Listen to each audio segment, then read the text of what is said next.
Olá, galera! Sejam bem-vindos a mais uma aula do Endocrino Reviews. Queria saber de vocês, alguém já atendeu algum paciente com diabetes tipo 1? Já se perguntou qual insulina deveria fazer para esse paciente? Se você quer aprender mais um pouco sobre esse tema, esse vídeo é para você.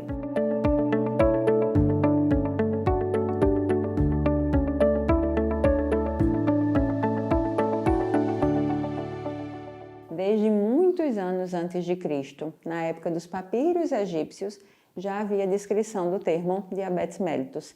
E de onde é que vem esse nome? O termo diabetes é uma palavra de origem grega, que significa sifão, um tubo por onde entra a água e a água escorre, algo que se esvai rapidamente. E na época eles acreditavam que era como se os órgãos dos pacientes derretessem e saíssem pela urina. E esse termo ele faz referência a dois sintomas clássicos da descompensação aguda do diabetes, polidipsia e poliúria, que se referem ao aumento da sede e da diurese, representado pela entrada de água e saída de água do sifão. E o nome mellitus vem de mel, porque na época eles perceberam que a urina era adocicada. E o diabetes tipo 1, ele é bem menos frequente, corresponde a cerca de 5 a 10% de todos os casos de diabetes mellitus. Como já visto em outro vídeo anterior, o diabetes tipo 1 trata-se de uma doença autoimune que cursa com anticorpos que destroem as células beta-pancreáticas, que são as células que produzem insulina. Isso mesmo, eles não têm insulina. Por isso, desde que recebem o diagnóstico de diabetes tipo 1, os pacientes precisam fazer uso de insulina.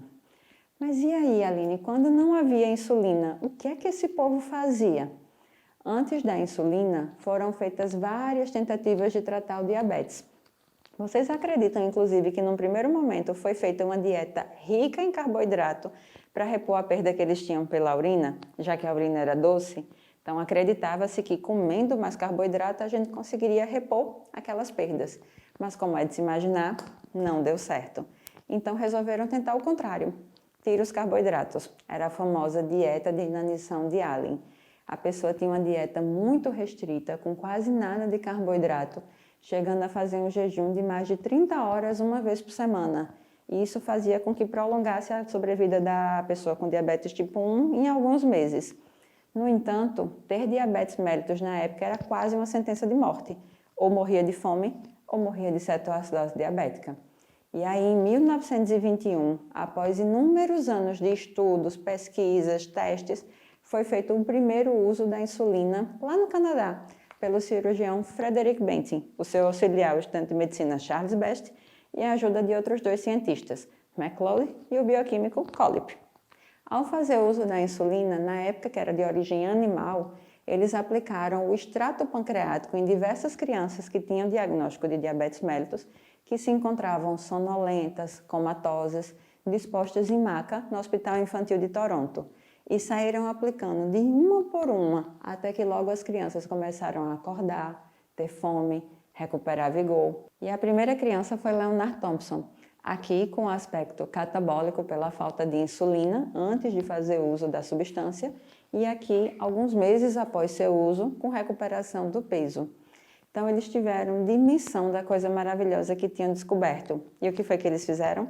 Patentearam a descoberta e venderam pelo valor irrisório de $1. Exatamente, $1, para que o produto fosse amplamente disponível para os portadores de diabetes mellitus do mundo inteiro. E por esse brilhante trabalho, ganharam o prêmio Nobel, que foi dividido entre os 4 participantes. É fascinante, gente.